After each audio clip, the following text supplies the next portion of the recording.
Coming up on Cronkite NewsWatch. She's just like a family. She's just taking care of 6 grandmothers at the same time. What this woman is doing to keep these elders out of care facilities.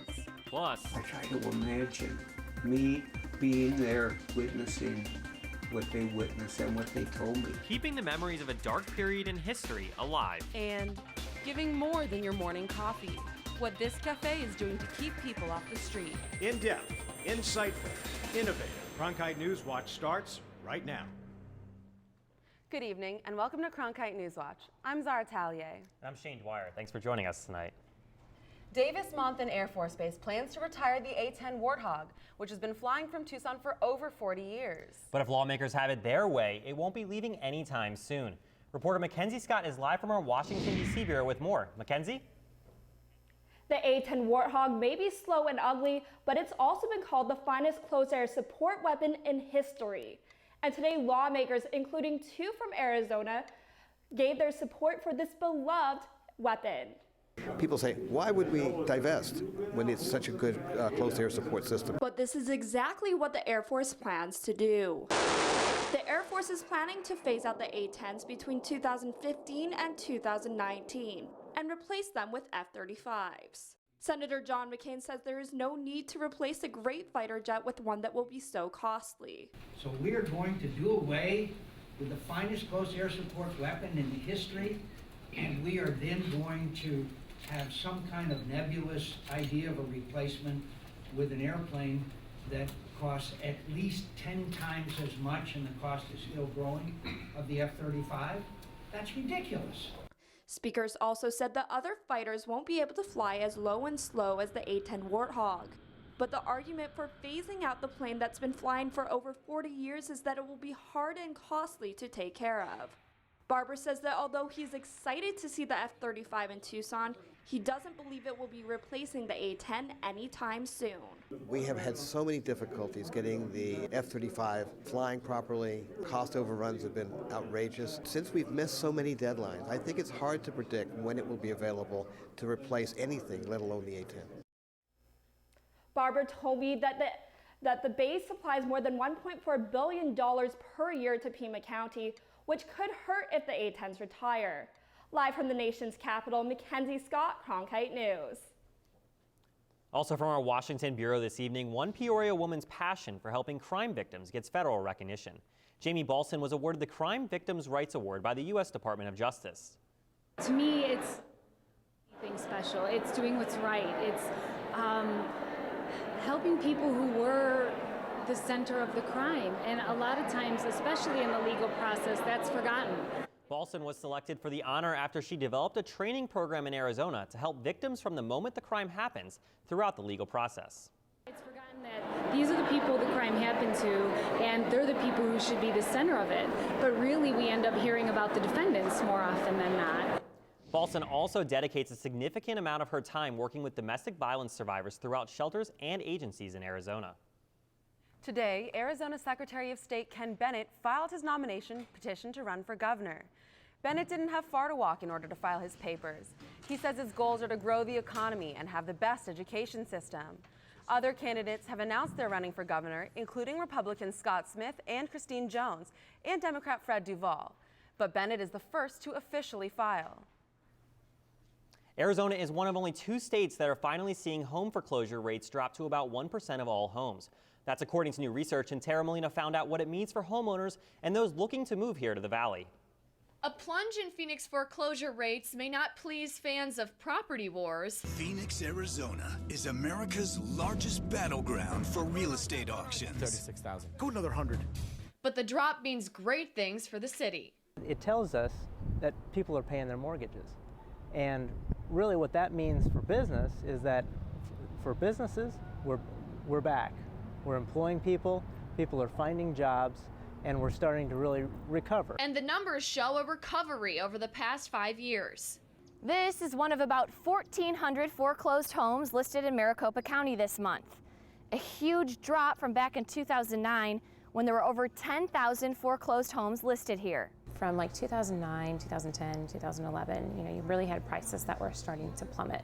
So it was really a big influx of, investors picking up homes for pennies on the dollar. Dollars that are now going to mortgages. The delinquency rate was almost cut in half over the past year. Stability in that rate shows that we are continuing to recover from what was one of the most crucial downturns in our state and region's history. A good sign for both homeowners and people who want to buy here in the Valley. In Phoenix, I'm Tara Molina, Cronkite News.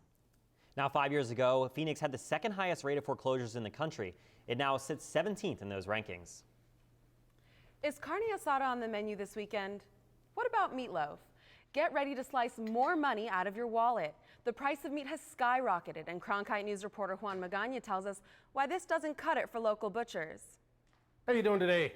When you come into Brett Pond's meat shop, you'll see him wrapping up sausages. Well, Hobie Meats has been around since 1962. He's been the owner for the past 6 years, and he's seen how tender and not so tender his business has been. Even though we've gone through some tough economical times, we have still managed to find a way to prosper. Pond says he's seen the beef price go up. I used to be able to buy boneless ribeyes in the choice quality for around $5 a pound, and now you're looking at about $7 a pound. So, I mean, it's gone up just about 25%. The price of prime grade New York steak was $16.99 a pound, but in the last year, it's gone up. Lauren Scheller with the Arizona Beef Council says the problem is a drought. And when we have a drought year and less moisture, that means there are less cattle. When there's less cattle, there's less beef on the market. And until Mother Nature gives us rain, beef prices will stay high. And we have an all-time high for beef demand because Americans still love beef. That's why Pond has already adjusted. Instead of buying from local vendors, I now buy direct from the packing houses. So if I can cut out 2 or 3 middlemen, I don't have to raise my prices. And he will continue cutting up the good deals. In Phoenix, Juan Magana, Cronkite News. Pond says he expects the price of chicken to go up as well. The Arizona Beef Council recommends people to look into manager specials or buying in bulk to save money. An unvaccinated person with the measles may have spread the disease to different parts of Phoenix. The unidentified visitor went to several places around the valley, including an LDS church in Cave Creek and the Wildflower Bread Company on Hayden Road. Measles is highly contagious, and the disease is spread through coughing, sneezing, and other body secretions. If contracted, symptoms can appear within 1 to 3 weeks, and Maricopa health officials say they are working to identify additional cases to prevent a breakout. Elder care in the valley is becoming an industry of its own, outside the traditional nursing home setting. Reporter Brittany Thomason spent the day with one woman who turned her own home into a business. She's just like a family. She's just taking care of 6 grandmothers at the same time. Ilona Ducan knows a little about what it means to care for family. She says the tradition in her homeland of Romania is to care for elderly family members, not to put them in a facility. Something she sees happening too often here in the U.S. That's why she's opened her home to people in need of care and a sense of family. I get to tell them stories. We get to play together sometimes. We get to pray together. Like most family homes, they sit together for meals at the table and they even celebrate birthdays. Ducan discovered that this bonding was also a business opportunity. You went to college for your birthday. And people who live there say it's a home where they can form friendships. Wanted it to be a home with Christian influence, and I also wanted it mainly to be women. Even though the economy is not as great as it was when Ducan opened her home 21 years ago, she says overall, for her, it's a lucrative business. I always had a strong desire to care for people. Building relationships with strangers who have become family. The greatest payback of all. In Peoria, Brittany Thomason, Cronkite News. Private assisted living homes for the elderly have been popping up around the state for years. Ducan's family home is just one of more than 2,000 in Arizona. With the missing Malaysia Airlines plane still on the minds of people all around the world, new pilot graduates are focused on safety more than ever. Reporter Nathan Delatorre was at a graduation ceremony this afternoon for new pilots. These students from China dream of soaring through the sky, and now those dreams can finally come true. Here at the Transpac Aviation Academy, 25 students from China spent the past year living in America, learning how to speak English and how to become a pilot. The academy teaches students who have zero experience with airplanes and trains them to be fully qualified commercial pilots within 12 months. Once you get in the airplane, with the help provided by instructors, we learned how to fly very quickly. Today, students earned their wings. When you are confident, you can handle, I can say, everything happened during flight. Including handling emergencies. Since the news of missing Malaysian Flight 370, safety has never been more important. The Malaysian aircraft provides another opportunity for us to stop, think about what could have happened, what might have happened, and what we might have done in the same situation. Any dangerous situation like this could affect students, but some choose to use it as a learning tool. After we know about the bad news, we pay more attention on the emergency training. Zen already has a job lined up back home with a Chinese airline and can't wait to put his pilot license to good use. In Phoenix, Nathan Delatorre, Cronkite News. Transpac Aviation Academy has around 400 graduates each year, and the majority of those graduates come from China. Coming up on NewsWatch. After pinching pennies during the recession, a Valley city is now investing in a flourishing art scene. And the stories of witnesses, survivors, and liberators are making their way onto a special canvas to help keep history alive. Imagine being stranded. Needing 16,000 points for them. From TV banks to computers. Cronkite NewsWatch starts right now.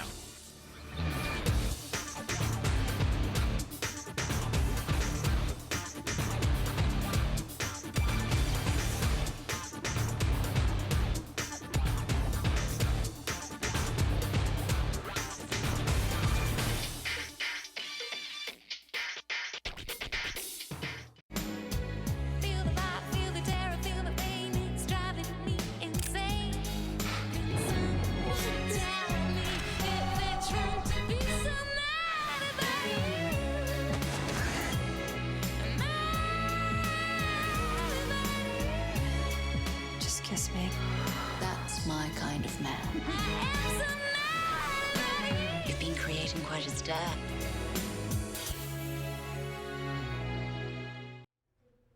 When you think about arts and culture, Peoria may not be the first city that comes to mind, but their new budget proposals aim to change that. Reporter Sophia Solis visited to see why the city is focusing on becoming a center for the arts. The performing arts isn't just an after-school activity. In Peoria, it is a way of life. Peoria has made a decision, a pretty conscious decision, to include arts and culture in its definition of what quality of life is here. The city of Peoria has decided to dedicate part of its budget to the performing arts, including helping to fund theater works in Peoria. Peoria plans on giving $350,000 alone to support Theater Works, a performing arts nonprofit group that dances at the city-built theater, which is just a few tap steps away from City Hall. The relationship with the city is changing, and we're in the budget discussion with the city of Peoria now because the city is recognizing that they're going to have to step forward and carry some of the operating costs of the building. Peoria has invested in the arts while other cities have cut back. While other people struggled with the recession, Peoria really not only survived, but thrived. And now they've decided that investing in the arts makes good economic sense. For Peoria residents, the investment is more personal, like Bobby Douglas. Her daughter caught the performance bug early. She's a dancer, she's a singer, she does all of that kind of stuff. She loves drama. And if the proposed city budget passes, there will be more chances for children to sing their hearts out. In Peoria, Sophia Solis, Cronkite News.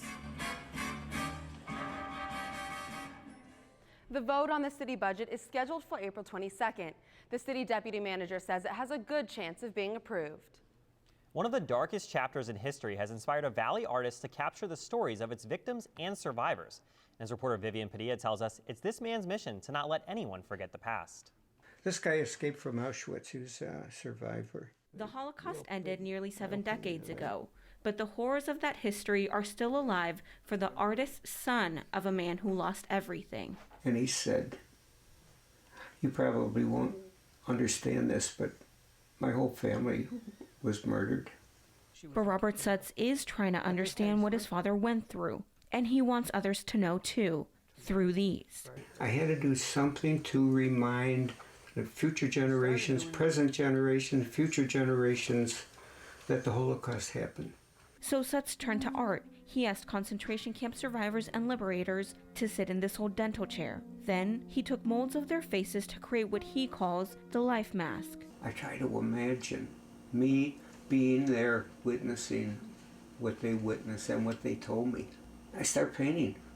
But he liberated Dachau. Each one takes about a month to make. He has over 100. I'm so glad I captured some of these faces. So are the people here to see his exhibit at Scottsdale Community College. You're among them rather than a painting, which is very kind of like a book. You read it and it's flat.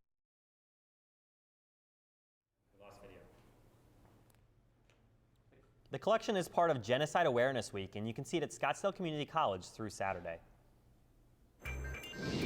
Coming up on NewsWatch. Your morning routine may include a trip to a coffee shop, but the perks of this cafe include more than just a caffeine boost. It's only spring, but summer temperatures are already here. Find out if we'll hit the triple digits in the 5-day forecast next. Well, the Arizona may be heating up, but our new Cronkite Sports Bureau in Santa Monica has today's hot stories. Isn't that right, Louie? That's right. We'll take you down to Westwood, where one Arizona athlete is keeping UCLA's football program on the right path.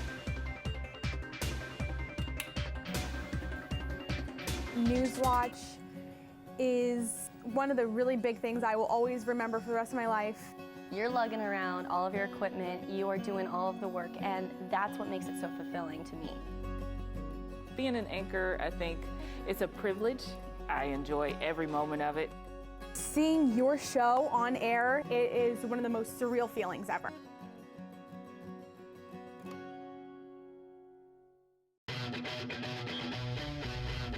What if we could unlock every mystery? We're at the beginning of a revolution. That's a huge discovery. That's never been done before, ever, anywhere. Touchdown. No one feeds on curiosity like PBS. Give to your PBS station so future generations can keep asking, what if?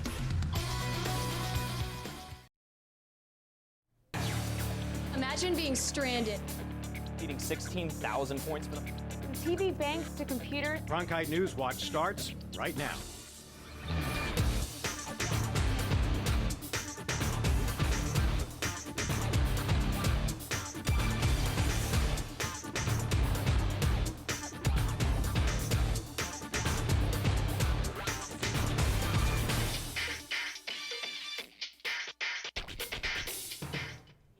Ending homelessness with a helping hand. A brand new cafe in Phoenix is serving up more than a typical latte. Yeah, they're providing food with a purpose, and Cronkite News reporter Megan Thompson shows how that latte can mean a new life for struggling families in the valley. When you look at Roberta Serrano today, you may never know just how hard her and her family had it. While she hands out food today, she can't help but remember pushing a stroller down the street with her young son in it with nowhere to go. You know, and it's painful, as a mother, it's painful to watch that little boy suffer. She wanted better for him and for herself, and now she's close to getting there. It's all about ending homelessness, not managing it. Serrano found Helpings Cafe and the UMOM New Day Centers. Here it's all about food with a purpose. Helpings Cafe provides job training to become a barista or cashier and learn about customer service.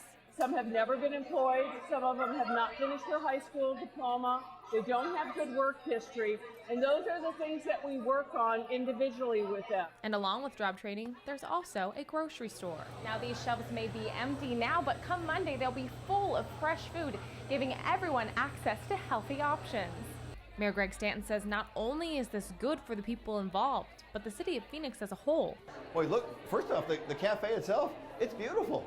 It rivals any coffee shop in town. And as mayor, I spend a lot of time in coffee shops. I do a lot of meetings outside the office. I love it. But to Serrano, it's more than just a coffee shop. I'm doing all this so I can support my family and my son's future. In Phoenix, Megan Thompson, Cronkite News.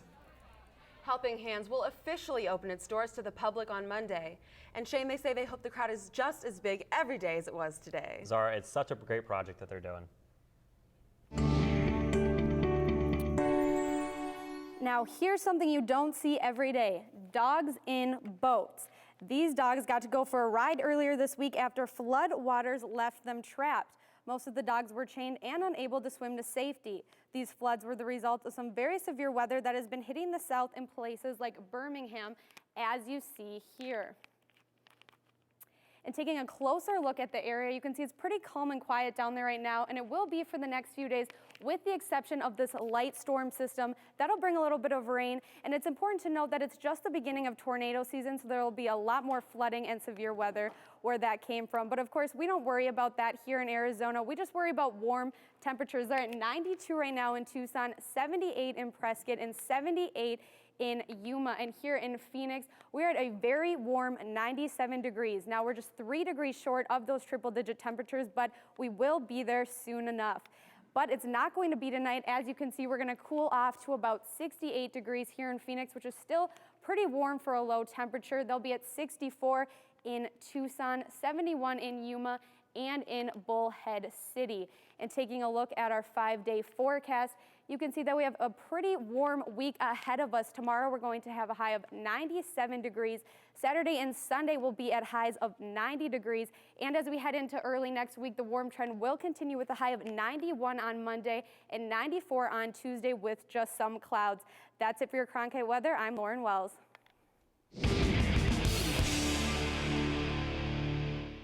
We're officially in the busiest part of the sports world. The D-backs finally won. The Suns are holding on to the final playoff spot, and those Coyotes are right there on the cusp of making it. But college football doesn't like being left out of the headlines. Our new Cronkite Sports Bureau in Santa Monica is up and running, and reporter Louis Vuitton is checking out spring practices. From the looks of it, Louis, the Bruins may be the biggest test for the Sun Devils and Wildcats next season. That's right, Nick. UCLA, well, they're gaining some momentum. And the most ironic part, a Chandler native is leading the way for the Bruins, and he's trying to do something no other UCLA football player has done in close to 50 years. They sneak in that play action pass you've been calling for. It's Hundley taking off, trying to get away from Kennard. Touchdown, UCLA. For the UCLA faithful, they thought plays like this would come to an end in 2013. But then Brett Hundley made the announcement heard round the Pac-12. I would like to announce that I'm not going to the draft, and I'm staying another year here at UCLA, and we're going to do big things this year, so let's have some fun and do it.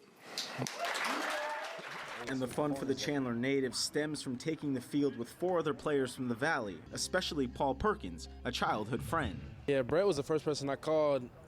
I called Brett to commit. I told him I'm committing, and then he told me who to talk to, and I'm just glad he's up here with me. Along with running the offense with Perkins, he's also giving advice to the guys on defense, like Tempe native Priest Willis. Obviously, he's come a long way with his development, but just being able to talk to him as a quarterback, it's not only being a leader of the offense, but also of the defense. If he's doing something and I may exploit what he's doing, I'll tell him what I'm doing to exploit his technique, and then he'll fix it, and then next time we'll grow at that. And his play on the field and that leadership quality are the main reasons why Hundley is the front runner for the Heisman Trophy next season, a feat that hasn't been accomplished in Westwood since 1967. That's right, and there's no doubt that Hundley is gunning for that Heisman Trophy. And Nick, I have to tell you, I've spoken to many athletes, but Hundley is by far the most articulate and polite, high-profile athlete I've ever spoken with, and definitely would have been nice to have him in maroon and gold back in Tempe. Well, Louis, for now, I think the Sun Devils will have to trust quarterback Taylor Kelly. Now, Louis, talking about missed opportunities, I understand that UCLA also missed on a 2-sport athlete during recruiting. That's right, but ASU hit on one, Colton Gerhart. Now, Colton is the younger brother of the 3 Gerhart brothers. Now, 2 of his brothers played in the Pac-12 and are finding success right now in the NFL. But for Colton, it's not just about looking towards success in the NFL. He's also trying to find it in the major leagues. Whether he is on the gridiron or the diamond, Colton Gerhart can flat out ball out. Colton comes from a family of athletes, where his two older brothers, Toby and Garth, both played football and are in the NFL. Like Garth, Colton decided to make Arizona State University his playground for the next few years. ASU was a place where I felt comfortable, and the coaches seemed accepting of both sports, so it just worked out. And in Colton's senior year, he transferred from Norco High School to Vista Murrieta High School and has shown his new baseball coach that a little football on the diamond never hurts. To me, I love that mentality. I want that toughness. I want that grittiness, and someone who's just going to get after it and doesn't want to fail. And he's that guy. He wants to be perfect. Failing might be a part of baseball, but it's not part of football. And Coach Mosiello doesn't think failing is in Colton's future. He's one of those rare guys that could do it at a Pac-12 level. Not many guys can do both sports, but he's definitely talented enough, smart enough, has a work ethic where he can do both. And even though Colton will be playing two sports, there's just one thing on his mind. Coming in there to take the starting spot and be the man, maybe a national championship too. Now that's something even his older brothers would be jealous about. In Temecula, California, I'm Michael Canderas, Cronkite Sports. And thanks to Michael Canderas for that great package. Now, there's no doubt Sun Devil Nation is going to fall in love with Colton, both on the gridiron and the diamond. And I have to tell you, I have fallen in love with this SoCal weather. I absolutely love it, although it's getting a little chilly now. So send it back to you guys. Reporting from the brand new Cronkite Sports Bureau in Santa Monica, I'm Louis Vertone, Cronkite Sports. Well, thanks so much for those reports, Louis. And hey, if you want to switch places, you're more than welcome to come back in studio. I'll enjoy the beach for a little bit. Hey, you know what? I'm definitely not complaining. I'm going to stay out here as a new Californian. I know that it's the inversion curve that's kind of coming in right now. I'll teach you about that when I get back. All right. Well, I guess I'll get a taste of that in a couple weeks, too, when I go for a span volleyball tournament. But our Cronkite Sports team will bring you coverage from Santa Monica over the next couple of weeks, and we'll have a full staff there over the summer and next fall, so get ready for a California invasion. You know, Nick, I have loved Phoenix for the times that I've been here, but I always thought it would be better if it had a beach.